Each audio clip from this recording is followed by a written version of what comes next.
Hello दोस्तों, कैसे हो आप सब। स्वागत है आपका आपके अपने यूट्यूब चैनल जॉब मंता है। तो दोस्तों, उम्मीद है आपकी तैयारी बहुत अच्छी चल रही होगी। आज का ये हमारा प्रैक्टिस सेट होने वाला है, मिक्स क्वेश्चन का प्रैक्टिस सेट। मॉर्निंग में जैसे कि हमारा 8 बजे आता है टॉपिक वाइज, जिसमें हमारे पर्यायवाची शब्द की 2 वीडियोज़ हो चुकी हैं, जिसमें हमने 50-50 क्वेश्चन कवर करवाए हैं। दोपहर में हमारा जीएस का प्रैक्टिस सेट होता है 12 बजे, जो आज मैं बिजी था, इस चक्कर में आ नहीं पाया, लेकिन आज वो आपको 7 बजे मिल जाएगा। और 8 बजे आज आपका रीजनिंग का भी प्रैक्टिस सेट आने वाला है। जैसे कि बच्चे बोल रहे थे कि सर रीजनिंग का भी कराइए, रीजनिंग का भी कराइए, तो आज 8 बजे आपको रीजनिंग का भी मिक्स क्वेश्चन का प्रैक्टिस सेट मिल जाएगा। तो डेली आपको इन्हीं टाइमिंग पे अपनी डेली बेस वीडियो मिलती रहेंगी। और हम UP triple S C forest guard को ही टारगेट करते हुए आपकी तैयारी करा रहे हैं। अगर आप हमारे चैनल पर नए हैं तो प्लीज़ चैनल को सब्सक्राइब कर लीजिए। तो चलिए दोस्तों, कर लेते हैं अपने पहले क्वेश्चन की बात। और हाँ, मैं बता दूं, वीडियो लास्ट तक देखना, ठीक है। बात कर लेते हैं पहले क्वेश्चन की। पहला क्वेश्चन, भाषा में शब्द और अर्थ की दृष्टि से सौंदर्य उत्पन्न करते हैं। तो भाषा में शब्द और अर्थ की दृष्टि से सौंदर्य उत्पन्न करते हैं, उनको कहते हैं हम अलंकार। Option number B. Next question, साहित्य में रस का क्या अर्थ है। तो साहित्य में रस का क्या अर्थ है। साहित्य की मिठास, किसी रस का आनंद, किसी फल का स्वाद, या साहित्य से मिलने वाली आनंदानुभूति। तो ये होता है हमारा ऑप्शन नंबर डी, साहित्य से मिलने वाली आनंद अनुभूति। दोस्तों, अपना स्कोर कमेंट सेक्शन में ज़रूर बताना, जिससे हमें पता रहे कि आप किस लेवल पर हो और आपकी तैयारी कैसी चल रही है, ठीक है। बात कर लेते हैं अपने नेक्स्ट क्वेश्चन की। 4 दिन की चांदनी फिर अंधेरी रात, लोकोक्ति का अर्थ बताना है। तो थोड़े दिन का सुख, चांद न दिखाई देना, 4 दिन चांद दिखना, या सुख ही सुख होना। तो ये होता है थोड़े दिन का सुख। जो आप ले रहे हो ये है थोड़े दिन का सुख, इसको त्याग दीजिए, अपनी पढ़ाई पर फोकस कीजिए। एग्ज़ाम आपका दिसंबर में आने ही वाला है। तो ये 4 दिन की चांदनी को ना देखते हुए आप पूरे जीवन की चांदनी को देखिए। सारे दिन चांदनी ही चांदनी हो, मतलब अभी का सुख त्याग दोगे तो पूरी लाइफ सुख ही सुख मिलने वाला है। तो सिर्फ और सिर्फ पढ़ाई पर फोकस कीजिए, बाकी अपना इधर उधर की बातों से हट जाइए, अब टाइम नहीं बचा है ज़्यादा। नेक्स्ट क्वेश्चन, वह दिन भर पढ़ता रहता है, रेखांकित पद में अव्यय का भेद बताना है। अव्यय का कौन सा भेद है। परिमाणवाची, निपात, समुच्चयबोधक, या प्रश्नवाचक। तो दिन भर में हो जाएगा हमारा ऑप्शन नंबर बी, निपात।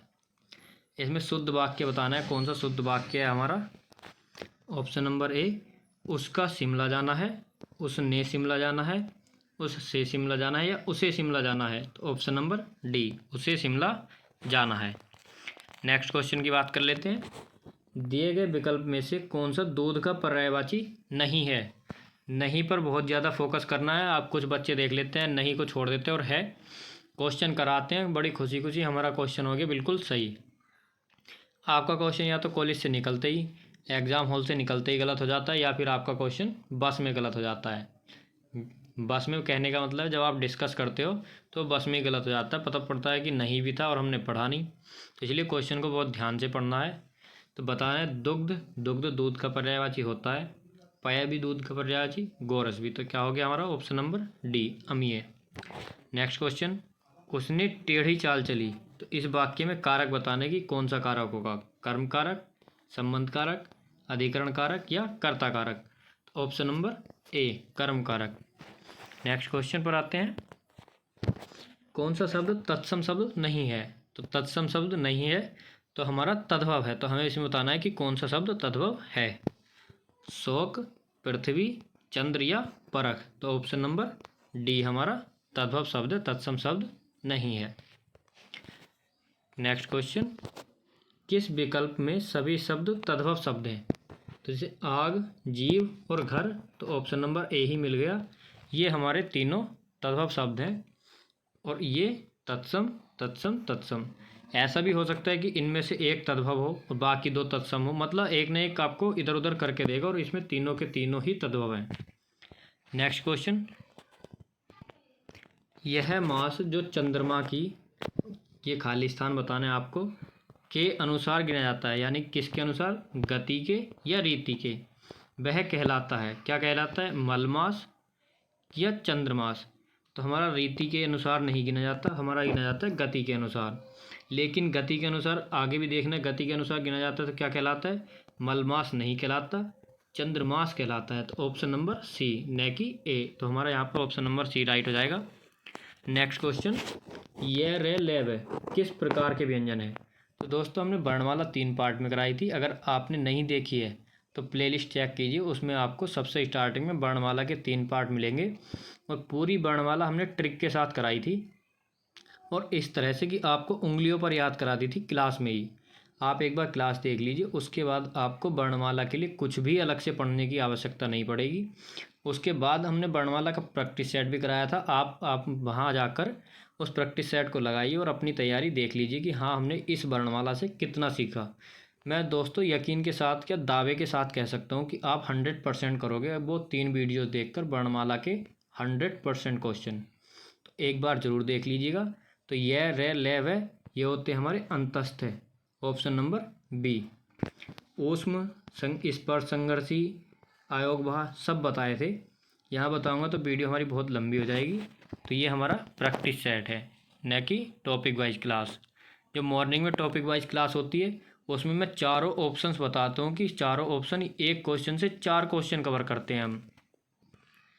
इस वीडियो में मैं चारों ऑप्शन डिस्कस करता हूँ, लेकिन आज टाइम कम है मेरे पास, जीएस की वीडियो भी नहीं आ पाई थी। लेकिन मैं आपको तैयारी को देखते हुए आपके लिए इतनी मेहनत कर रहा हूँ, तो थोड़ा आप मेरे साथ भी मेहनत कीजिए। जीएस की वीडियो आपको 7 बजे मिल जाएगी।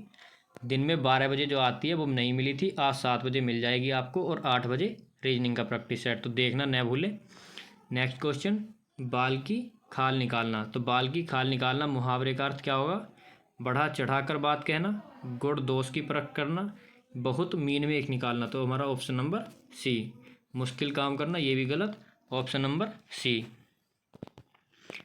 कोष्ठक में दिए गए विराम चिन्ह का नाम है। तो दोस्तों मैंने विराम चिन्ह की वीडियो भी कराई थी और वो भी इस तरह से कराई थी, किस विराम चिन्ह का क्या प्रयोग है, कैसे प्रयोग होता है, बिल्कुल डिटेल में। एक बार देखना जरूर, एग्जाम्पल के साथ विराम चिन्ह कराए थे। तो हमारा ये कोष्ठक वाला हो जाएगा विस्मय बोधक, ऑप्शन नंबर डी। वाच्य के कितने भेद होते हैं? तो वाच्य के हमारे 3 भेद होते हैं, क्रमवाच्य, भाववाच्य और कृतवाच्य। क्वेश्चन नंबर 15, सज्जन शब्द में समास है। तो सज्जन की संधि विच्छेद होगी सत प्लस जन, व्यंजन संधि, और सज्जन शब्द में समास है हमारा कर्मधारय समास, option number A. Next question, अपराध बोध से होने वाली गिलानी। वाक्यांश के लिए एक शब्द बताना है कि अपराध जब हो जाता है हमसे तो उसके बाद जो हमें दुख होता है तो उसको क्या कहते हैं? लज्जा, निंदा, आत्मग्लानि या पश्चाताप। जब हमसे कोई गलत काम हो जाता है और उसको सुधारने के लिए, हम अपनी गलती को सुधारने के लिए जो काम करते हैं उसके लिए, उसको पश्चाताप बोला जाता है। लेकिन जो दुख होता है उसको आत्मग्लानि बोला जाता है, और लज्जा शर्म होती है, निंदा बेइज्जती। ठीक है। तो क्वेश्चन नंबर 17, यह ताले की चाबी है। तो रेखांकित में कौन सा कारक है? संप्रदान, अपादान, करण या कर्ता कारक। तो जल्दी से बताइए। तो हमारा ऑप्शन नंबर ए, संप्रदान कारक। नेक्स्ट क्वेश्चन, सापेक्ष का सही विलोम शब्द होगा। तो सापेक्ष का होता है हमारा निरपेक्ष। परोक्ष भी गलत, प्रतिपक्ष भी गलत और स्पष्ट भी गलत। ऑप्शन नंबर ए करेक्ट होगा। क्वेश्चन नंबर नेक्स्ट की बात कर लेते हैं। चारों चरणों में समान मात्राओं वाले छंद को क्या कहते हैं? तो चारों चरणों में बराबर बराबर मात्रा होगी तो वो होगा सममात्रिक छंद। उल्टा दे रखा है घुमा के कंफ्यूज करने के लिए। मात्रिक समछंद, मात्रिक विषम छंद, जिनके सभी चरण में अलग अलग मात्राएं होती हैं उनको कहते हैं विषम मात्रिक छंद। अर्ध सममात्रिक छंद, जिसमें आधे आधे में, जैसे पहले तीसरे और दूसरे चौथे में दोहे के सेम मात्रा होती है तो वो अर्ध सममात्रिक छंद होता है। आधे में समान, आधे में समान, तो अर्ध सममात्रिक छंद। ऑप्शन नंबर ए सही हो जाएगा, सममात्रिक छंद। वर्णमाला के कौन से अक्षर पुल्लिंग नहीं है? तो इसमें बताना है कि कौन से शब्द पुल्लिंग नहीं है। तो ये होता है हमारा ऑप्शन नंबर ए, छोटा ई और बड़ा ई। छोटा ई बड़ा ई क्या होते हैं? हमारे अग्रस्वर भी होते हैं। ठीक है। नेक्स्ट क्वेश्चन, क्रोध किस रस का स्थायी भाव है? तो क्रोध किस रस का स्थायी भाव है? बीभत्स का, भयानक, रौद्र या वीर। तो हो जाएगा हमारा ऑप्शन नंबर सी, 21 का सी। ठीक। नेक्स्ट क्वेश्चन, उत्कर्ष में कौन सा उपसर्ग है? तो उत्कर्ष में कौन सा उपसर्ग होगा? ओ, उन, उत या फिर उद। तो 22 का सी, उत प्लस कर्ष। देखिए हलंत का भी ध्यान रखना है। ये जो हलंत दे रखा है ये ऐसे करके, कभी कभी ऐसे दे देता है उत, तो जल्दी जल्दी में बच्चा टिक कर देता है और उसका क्वेश्चन हो जाता है गलत। तो छोटी छोटी बारीकियों पर भी ध्यान देते हुए चलना है। हम करनी है, जैसे मैं हर वीडियो में बोलता हूँ, हमको करनी है स्मार्ट स्टडी, क्योंकि हमको बनना है स्मार्ट और बच्चों से आगे निकलना है, तो कुछ ना कुछ तो एक्स्ट्रा करना पड़ेगा। तो इसलिए मैं एक क्वेश्चन में आपको 4 क्वेश्चन कवर करवाता हूँ। इसकी मेरा प्रैक्टिस सेट करवाने का मतलब ये नहीं कि सीधा क्वेश्चन पढ़ा आंसर करा दिया, क्वेश्चन पढ़ा आंसर करा दिया। देखिए आज मेरे पास टाइम कम है, लेकिन फिर भी बताते हुए चल रहा हूँ मैं, क्योंकि हमारा प्रैक्टिस सेट करने का मतलब ये है कि जो भी हमारा क्वेश्चन है उससे एक तो चारों ऑप्शन क्लियर करने से 4 चीज़ें आपको पता चलेंगी, और उससे रिलेटेड अगर कोई क्वेश्चन आता है उससे रिलेटेड सारी बातें जब तक क्लियर ना हो तब तक प्रैक्टिस सेट का क्या मतलब।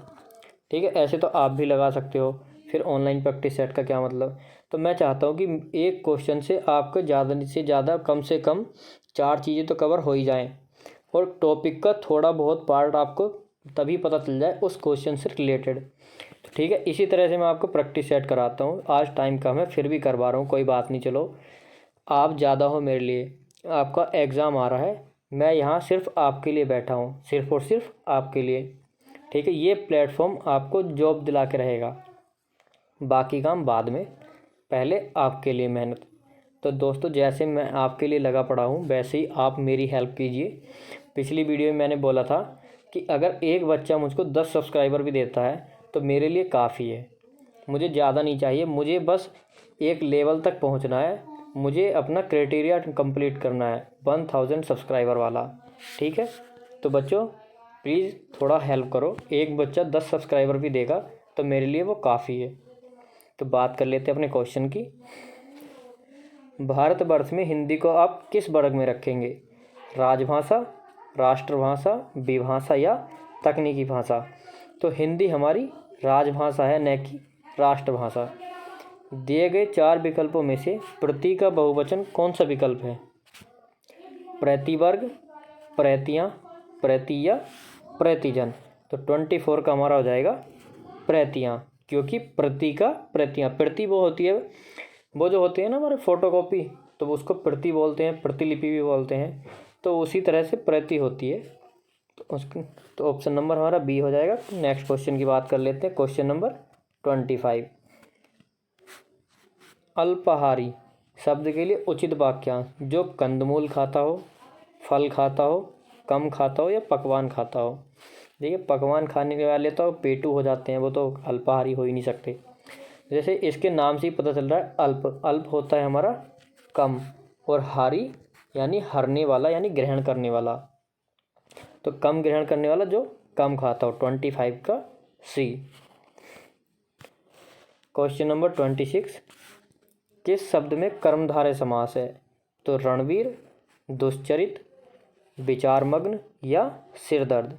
तो हो जाएगा हमारा दुश्चरित, ऑप्शन नंबर बी, कर्मधारय समास। जिसका चरित्र बुरा हो उसको बोलते हैं दुश्चरित, बुरा चरित। नेक्स्ट क्वेश्चन, सामने जो बड़ा महल दिखाई दे रहा है वह मेरा है, तो इसमें कौन सा सर्वनाम है ये बताना है। वह मेरा है तो पुरुषवाचक सर्वनाम, निश्चयवाचक, अनिश्चयवाचक या निजवाचक। तो 27 का हो जाएगा option number B. Option number D वालों का गलत हो जाएगा, क्योंकि यहाँ पर कह रहा है सामने जो बड़ा महल दिखाई दे रहा है वह मेरा है, तो बिल्कुल निश्चित बात है कि वह मेरा है, तो निश्चयवाचक सर्वनाम। क्वेश्चन नंबर 28, उत्प्रेक्षा अलंकार कब हो सकता है?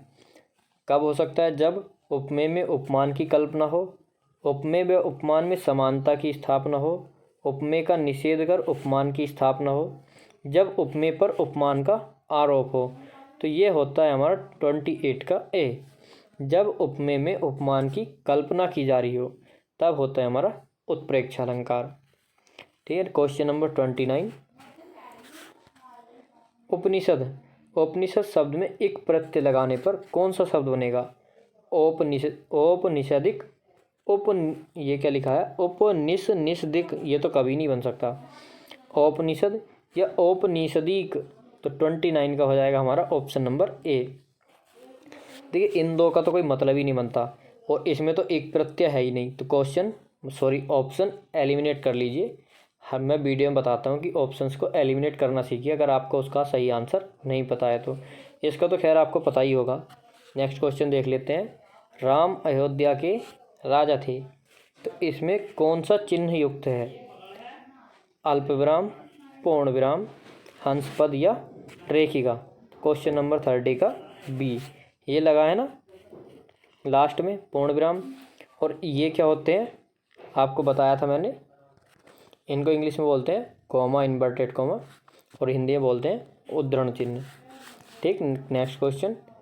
निम्नलिखित किस क्रमांक में अघोष व्यंजन है? अघोष व्यंजन बताने हैं तो य रे, ब है, अड़ और अणे और से और से।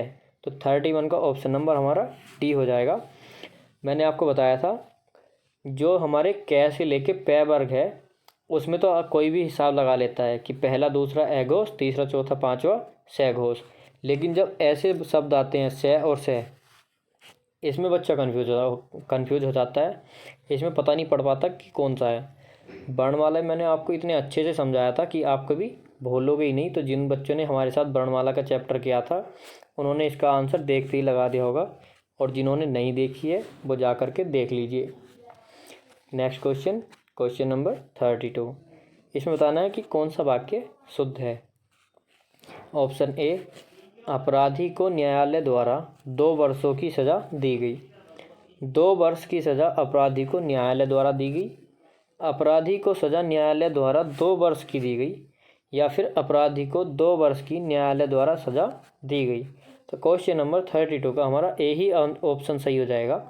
अपराधी को न्यायालय द्वारा 2 वर्ष की सज़ा दी गई। Next question. गौरव का तत्सम शब्द है, तो गौरव का तत्सम शब्द बताना है आपको। गावाक्ष, गवाक्ष, एक मात्रा वाला गौरव या गवाक्ष। ऑप्शन नंबर बी, गवाक्ष। ठीक है। नेक्स्ट क्वेश्चन की बात कर लेते हैं। Question number 34। नदी का पर्यायवाची शब्द निम्नलिखित में से कौन सा नहीं है? देखिए सुबह ही मैंने आपको नदी के पर्यायवाची पढ़ाए थे और उसमें एक क्वेश्चन में मैंने नदी के पर्यायवाची में सारे नदी के पर्यायवाची शब्द बता दिए आपको, और देख ली नदी का पर्यायवाची शब्द आ गया है। जिसने वो वीडियो देखी है वो एकदम से कर देगा झटपट, और जिसने नहीं देखी वो प्लीज़ जा कर के देख लीजिए। बहुत ही हेल्पफुल वीडियोस हैं, सारे के सारे एक्सपेक्टेड क्वेश्चन है, और उन्हीं क्वेश्चंस में से आपको एग्ज़ाम में क्वेश्चन देखने को मिलने वाला है। मैं 100% गारंटी लेता हूँ, इसलिए बोलता हूँ वीडियो को लास्ट तक देखा करिए। पता नहीं कहाँ पर कैसा क्वेश्चन आ जाए, क्या ट्विस्ट आ जाए और कितना हेल्पफुल हो आपके लिए। तो वीडियो लास्ट तक देखना, अच्छी लगे तो लाइक करना, और कोई आपको डाउट हो तो कमेंट करना, और अच्छी नहीं लगती है तो आप पक्का डिसलाइक कर दो। मुझे कोई नाराज़गी नहीं है, डिसलाइक ज़रूर करिए अगर अच्छी नहीं लग रही है तो। तभी तो मुझे पता चलेगा कि मुझ में क्या कमी रह रही है, क्या गलती आ रही है। आप मुझे कमेंट करके बताइए, ठीक है। और अपना स्कोर भी बताइए, जिससे मुझे आपका लेवल पता पड़ेगी, आप किस लेवल पर चल रहे हो, तो मैं उसी हिसाब से आपके साथ मेहनत करूँगा। बेनिफिट आपका ही है, ठीक है ना। तो बात कर लेते हैं अपने क्वेश्चन की 34। तो ऑप्शन नंबर बी हो जाएगा। नद नदी का है, सरिता, तटनी, ये सब नदी के हैं, लेकिन ऊषा नहीं है। ऊषा शाम का होता है। Next question. निम्नलिखित में से कौन सा शब्द देशज है? काठ, गोड़, ऊँट या उल्लू। तो 35 का हमारा बी, ये है देशज शब्द। बाकी तद्भव शब्द हैं। ये उल्लू का शायद उल्लू होता है, ठीक है ना। उष्ट्र का ऊँट होता है। अब ये हमारा 36 से 40 हो जाएगा गद्यांश। गद्यांश में हर गद्यांश में आपको बताता हूँ कि पहले क्वेश्चंस पढ़िए, उसके बाद अपना पैसेज कीजिए। लेकिन यहाँ पर हमारे पास टाइम कम है तो हम पहले गद्यांश पढ़ लेते हैं, उसके बाद क्वेश्चन कर लेंगे, ठीक है ना। लेकिन एग्ज़ाम में आपको ऐसे ही करना जैसे मैंने बताया है। देख, कविता के मर्मज्ञ और रसिक स्वयं कवि से अधिक महान होते हैं। संगीत के पागल यानी जो संगीत को सुनते हैं, संगीत के पागल ही स्वयं संगीतकार से अधिक संगीत का रसास्वादन करते हैं। रसास्वादन मतलब उसका रस लेते हैं। स्वयं संगीतकार से अधिक जो संगीत सुन रहे हैं वो ज़्यादा रस लेते हैं गाने वाले से। ठीक है, यहाँ पूज्य नहीं पुजारी ही श्रेष्ठ है, मतलब जो पूजता है वो श्रेष्ठ नहीं है, यहाँ पुजारी जो पूज रहा है वही श्रेष्ठ है। सॉरी, जो पूज रहा है वो श्रेष्ठ है और जिसको पूजा जा रहा है वो श्रेष्ठ नहीं है। यहाँ पर उल्टा बता रहे हैं, लेकिन जबकि जिसको पूजा जाता है वो महान होता है ना, जैसे भगवान को पूजते हैं और हम पुजारी, क्योंकि हम पूज रहे हैं तो श्रेष्ठ कौन हो, भगवान। लेकिन यहाँ पर उल्टा दे रखा है, यहाँ सम्मान पाने वाले नहीं सम्मान देने वाले महान है। यहाँ पर ही वही बात कही गई है, स्वयं पुष्प में कुछ भी नहीं है, पुष्प का सौंदर्य उसे देखने वाले की दृष्टि में है। देख वही बात वही कही गई है कि सुंदरता खुद में नहीं है, मतलब सुंदरता उसकी नहीं है जिसकी हम बता रहे हैं, सुंदरता हमारी देखने वाले की आंखों में होती है, जिसको सुंदरता नज़र आ रही है। वही बात यहाँ कही गई है कि पुष्प में कुछ नहीं है, यहाँ पर पुष्प का सौंदर्य कुछ नहीं है, पुष्प को देखने वाले की जो दृष्टि है उसमें सौंदर्य है। दुनिया में कुछ भी नहीं है, जो कुछ भी है हमारी चाह में, हमारी दृष्टि में है। देखिए पैसेज बहुत ही प्यारा लग रहा है पढ़ने में, आप इसकी भावना को समझिए, तब आपको पैसेज बहुत अच्छा लगेगा, बहुत ज़्यादा समझ में आएगा। यह अद्भुत भारतीय व्याख्या अजीब सी लग सकती है, पर हमारे पूर्वज सदा इसी पथ के पथिक रहे हैं। आपको यह अजीब सा लग रहा होगा, लेकिन जो हमारे पूर्वज थे वो इसी पथ पर चलते आ रहे थे, जो बातें इसमें कही गई हैं। उत्तम गुरु में जाति भावना भी नहीं रहती, कितने भी मुसलमान पहलवानों के हिंदू चेले रहे हैं और हिंदू संगीतकारों के मुसलमान शिष्य रहे हैं। ये लाइन तो बहुत ही ज़्यादा प्यारी निकली। यहाँ परख गुण की, साधना की और प्रतिभा की होती है। यहाँ पर जो परख हो रही है वो गुण की, साधना की और प्रतिभा की हो रही है।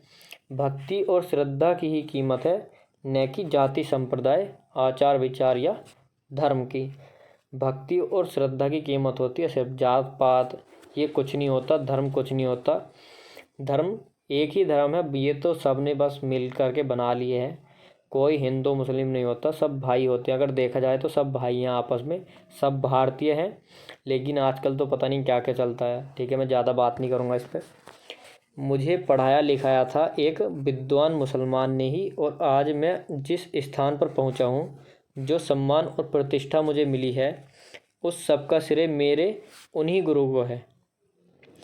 ठीक है, तो पैसेज ये पढ़ने लायक था वाकई, और समझने लायक भी था। बहुत ही प्यारा पैसेज था, आप इसको दोबारा भी पढ़ सकते हैं, वीडियो रोक करके पढ़ सकते हैं। मैं आपको कह रहा हूँ, अपनी तरफ से कह रहा हूँ कि बहुत ही प्यारा पैसेज था। अब बात कर लेते हैं अपने क्वेश्चन की। कविता का मर्मज्ञ तथा रसिक कौन हो सकता है? जो कविता के मर्म को समझकर उसके रस में डूब जाता है, जो कविता सुनता है, जो कविता सुनकर दाद देता है, मतलब वाह वाह तारीफ करता है, या जो रसपान करता है। तो ऑप्शन नंबर ए, जो कविता के मर्म को समझकर उसके रस में डूब जाता है, वही कविता का मर्मज्ञ तथा रसिक होता है। ठीक है, क्वेश्चन नंबर नेक्स्ट। अच्छा गुरु अपने शिष्य में देखता है जाति तथा धर्म, ऐसा तो बिल्कुल भी नहीं है। आचार विचार, भक्ति तथा श्रद्धा, रंग तथा रूप। तो ऑप्शन नंबर सी, भक्ति और श्रद्धा, आचार विचार भी नहीं, रंग तथा रूप तो बिल्कुल भी नहीं। ठीक है, क्वेश्चन नंबर 38। पुष्प का सौंदर्य किस में है? तोड़ने वाले की दृष्टि में। भाई तोड़ने वाला तो बस पूछो मत, कुछ नहीं कह रहा मैं यहाँ पे। अगर उसको सौंदर्य पुष्प का समझ में आएगा तो वो तोड़ेगा ही क्यों, फिर तो फूल मुरझा जाएगा, तो फिर क्या सौंदर्य बचेगा। देखने वाले की दृष्टि में, स्वयं पुष्प में, या पाने वाले की दृष्टि में। देखिए स्वयं पुष्प में बताया था ना, स्वयं पुष्प में उसका सौंदर्य नहीं है, सौंदर्य है देखने वाले की दृष्टि में। Option number B. अगर आप अच्छे से पढ़ोगे तो आंसर बिल्कुल सही लगाओगे, कभी आपका आंसर गलत नहीं होगा। Next question. जो सम्मान और प्रतिष्ठा मुझे मिली है, उस सब का श्रेय मेरे उन्हीं गुरु को है। किन गुरु को? कथन से कौन सा भाव प्रकट होता है?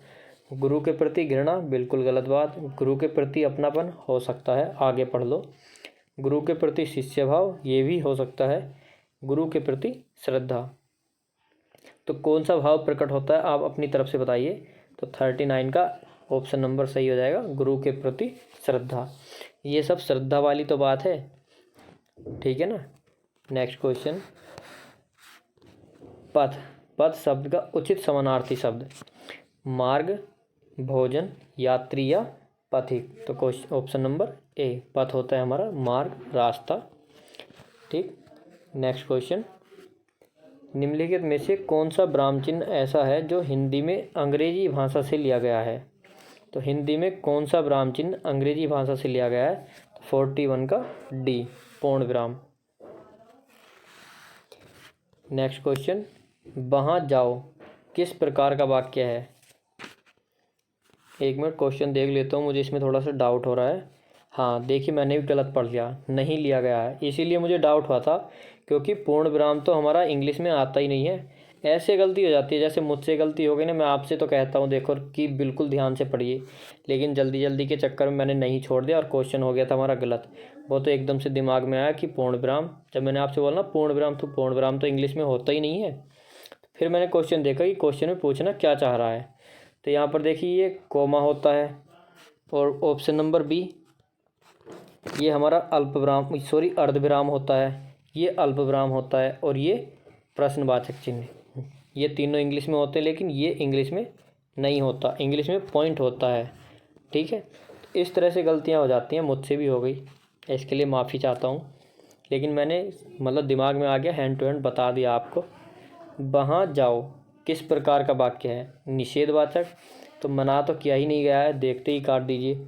अनुरोध, कोई भी अनुरोध नहीं किया जा रहा किसी से। आज्ञावाचक या प्रश्नवाचक, कोई प्रश्न नहीं किया जा रहा, प्रश्नवाचक होता तो प्रश्नवाचक चिन्ह लगा हुआ मिलता, तो ये हो गया आज्ञावाचक, आज्ञा दी जा रही है वहाँ जाओ, option number C. Next question, निम्नलिखित में से संयुक्त वाक्य का चयन कीजिए। संयुक्त वाक्य कौन सा है? तो जहाँ पर भी और दिख रहा है आपको, फट से एकदम देखते ही लगा दीजिए, मैं पढ़ता हूँ और वह गाता है। आपको 90% संयुक्त वाक्य से और वाले और मिश्र वाक्य से की वाले देखने को मिलेंगे, या कहीं कहीं कोमा देखने को मिल जाता है, तो कोमा होता है हमारा मिश्र वाक्य में, न कि संयुक्त वाक्य में। ठीक है, परिश्रमी व्यक्ति ही सफलता प्राप्त करता है, साधारण वाक्य। क्या मेरे बिना वह पढ़ नहीं सकता? साधारण वाक्य। नेक्स्ट क्वेश्चन, साधारणीकरण और व्यक्ति वैचित्र्यवाद निबंध के लेखक हैं। साधारणीकरण और व्यक्ति वैचित्र्यवाद, ये निबंध किसका है ये बताना है, तो ये है हमारा डॉक्टर नागेंद्र। निम्नलिखित शब्द के 4 विलोम दिए गए हैं, सही विलोम शब्द का चयन करना है। तो हर्ष का बताइए विलोम क्या होता है? खेद, वेदना, दुख या विषाद। तो हर्ष का हमारा बिल्कुल सटीक होता है 45 का, ऑप्शन नंबर, सॉरी ए नहीं, मैंने लगा दे, ये खेद नहीं होगा, कभी सोचो कि ये ऐसे कर दे, तो ये है, ये हर्ष का होता है विषाद। ठीक है। नेक्स्ट क्वेश्चन, संबंध कारक का चिन्ह है। संबंध कारक में पर, के लिए, रारी रे या से। तो संबंध होता है हमारा काकी रे, काकी के, रारी रे। तो 46 का हो जाएगा ऑप्शन नंबर सी। निम्नलिखित में से गुणवाचक विशेषण कौन सा है? चौगुना, नया, तीन या कुछ। तो 47 का हो जाएगा हमारा ऑप्शन नंबर बी। ये गुण बताएगा, जैसे नया, पुराना, ये भी तो गुण है ना। ठीक है। क्वेश्चन नंबर 48, बाल का स्त्रीलिंग। बाल, ये सिर वाला बाल नहीं है, तो ये बाल बालक वाला बाल है, तो बालिका या ये वाला बालिका, बाला या बाली। तो 48 का हमारा ऑप्शन हो जाएगा सी, बाला। नेक्स्ट क्वेश्चन, मुझे किस प्रकार का सर्वनाम है? ये जो वर्ड है मुझे किस प्रकार का सर्वनाम है? उत्तम पुरुष, मध्यम पुरुष, अन्य पुरुष या इनमें से कोई नहीं। तो 49 का हमारा हो जाएगा ऑप्शन नंबर ए, मैं और हम उत्तम पुरुष, और जी तुम हो जाएगा मध्यम पुरुष, बाकी के अन्य पुरुष। मगही शब्द है तत्सम, तद्भव, देशज या विदेशज। तो मगही हो जाएगा हमारा तद्भव शब्द, ऑप्शन नंबर बी। नेक्स्ट 51, निम्नलिखित में से रूढ़ शब्द कौन सा है? वाचनालय, समतल, विद्यालय या पशु। तो 51 का हमारा ऑप्शन नंबर डी। रूढ़ जिनके टुकड़े ना हो सके वे रूढ़, जो दो से मिलकर बने यौगिक, और जो इतने भी बहुब्री शब्द है वो होते हैं योग रूढ़। चंद्रोदय में प्रयुक्त संधि का नाम। तो चंद्रोदय, चंद्र प्लस उदय। तो चंद्र प्लस उदय, एक ओ की मात्रा आ गई, जहाँ भी एक ओ की मात्रा आपको दिखाई दे वैसे देख लेना आप संधि विच्छेद करके, फिर भी बता रहा हूँ। वहाँ पर गुण संधि, और जहाँ पर दो मात्रा ओ की वृद्धि संधि, जहाँ पर ई का यह, ऊ का वह, यण संधि, और दीर्घ संधि तो आपको पता ही है, समान समान से मिलकर बनती है। सभी भारतीय गीता के महात्म्य से परिचित हैं। रेखांकित शब्द का शुद्ध रूप। तो महात्म्य, महात्म्य या महात्म्य या महात्म्य। तो 53 का हमारा बिल्कुल सही बताना है कि इसमें वर्तनी वाला शब्द कौन सा हो जाएगा। तो 53 का ऑप्शन नंबर ए, महात्म्य। ये वाला नहीं लगाना है, ऑप्शन ए होगा। मैं पे भी आगे आ का डंडा, है पे भी आ का डंडा, तय भी आधा और मैं भी आधा। हथेली पर सरसों नहीं जमती, मुहावरे का अर्थ बताना है। तो सरसों के लिए ज़मीन चाहिए, हथेली नहीं। काम के लिए समय चाहिए, जब चाहो तब काम नहीं हो सकता। सफलता समय पर आती है, या हर काम में मनमानी नहीं चल सकती। तो देखिए कितने कन्फ्यूजिंग से दे रखे हैं, लेकिन 54 का हमारा सटीक आंसर होएगा ऑप्शन नंबर बी। काम के लिए समय चाहिए, जब चाहो तब काम नहीं हो सकता। अब आप कहने लगो कि बिल्डिंग बनानी है, 2 दिन में बिल्डिंग बना के तैयार कर दो, तो ऐसे बोल दें कि हथेली पर सरसों नहीं जमती। या आप चाहो कि 1 मंथ की तैयारी में ही जॉब ले लूँ, तो देखिए ऐसा तो मेरे ख्याल से मुश्किल सा ही है। बाकी भाई आपके IQ लेवल पर डिपेंड करता है। लेकिन एक बात मैं आपको बता दूँ, थोड़ा मोटिवेट कर दूँ आपको। देखिए इम्पॉसिबल वर्ड होता है, कुछ बच्चे बोलते हैं ऐसा तो पॉसिबल ही नहीं है, ये चीज़ तो इम्पॉसिबल है। तो दोस्तों इम्पॉसिबल भी कहता है। देखिए यहाँ पर मैं कलर चेंज करके बताता हूँ। आई एम पॉसिबल, इसको इस तरह से पढ़िए ना आप, एक साथ पढ़ते क्यों हो। आई एम पॉसिबल, तो इसका मतलब क्या हो गया कि इम्पॉसिबल भी खुद बोलता है कि मैं पॉसिबल हूँ। तो कुछ भी इम्पॉसिबल नहीं है। नेक्स्ट क्वेश्चन, मुख दर्शन। मुख दर्शन में कौन सा समास है। द्विगु समास, तत्पुरुष समास, द्वंद्व समास या बहुब्रीहि समास। तो यह हो जाएगा हमारा तत्पुरुष समास। नेक्स्ट क्वेश्चन, बहुब्रीहि समास का सही उदाहरण। निषदिन, त्रिभुवन, पंचानन या पुरुष सिंह। आप समझ गए होंगे कौन सा होगा, तो ऑप्शन नंबर सी, पंचानन। नेक्स्ट क्वेश्चन, निम्नलिखित में से कौन सा पश्च स्वर है। पश्च स्वर बताना है। तो देखिए बहुत अच्छे से ट्रिक के साथ बताए थे मैंने, अग्रस्वर और पश्च स्वर, ई और ए। जितने भी आगे की तरफ को, ये देखिए ये अगर इनको स्वतंत्र छोड़ दिया जाए तो ये आगे की तरफ को गिर जाएंगे, है ना। इस तरह से अगर इनको खड़ा करें तो आगे की तरफ को ढह जाएंगे। तो आगे की तरफ को मतलब अग्रस्वर, और ए मध्य स्वर, बाकी के पश्च स्वर। तो ये हो जाएगा हमारा ऑप्शन नंबर ए, 57 का आ। ठीक है, 57 का ए आ। बाकी के हमारे ये देखिए, ये तो हो गया हमारा अग्रस्वर, और ये स्वर है ही नहीं। निम्नलिखित में से कौन सा अयोगवाह है। तो अयोगवाह विसर्ग, महाप्राण, संयुक्त व्यंजन या अल्प प्राण। तो 58 का ए ऑप्शन, जहाँ पर विसर्ग आते हैं वो हमारे अयोगवाह। कौन सी भाषा संस्कृत भाषा की अपभ्रंश नहीं है। खड़ी बोली, ब्रजभाषा, अवधी या पाली। तो 59 का हो जाएगा हमारा ऑप्शन नंबर डी। ठीक है, वैसे तो यहाँ पर लग रहा है ठीक, ये हो जाता है जब फोटोकॉपी में मैं प्रैक्टिस सेट बनाता हूँ तो लग गए थे 1-2 पे। भरत मुनि के रस सूत्र में निम्नलिखित में से किसका उल्लेख नहीं है। तो स्थायी भाव, शांत भाव, अनुभाव या व्यभिचारी भाव। अब इसका क्या बताऊँ, इसका तो आपको दिख ही गया 60 का ऑप्शन नंबर बी, शांत भाव।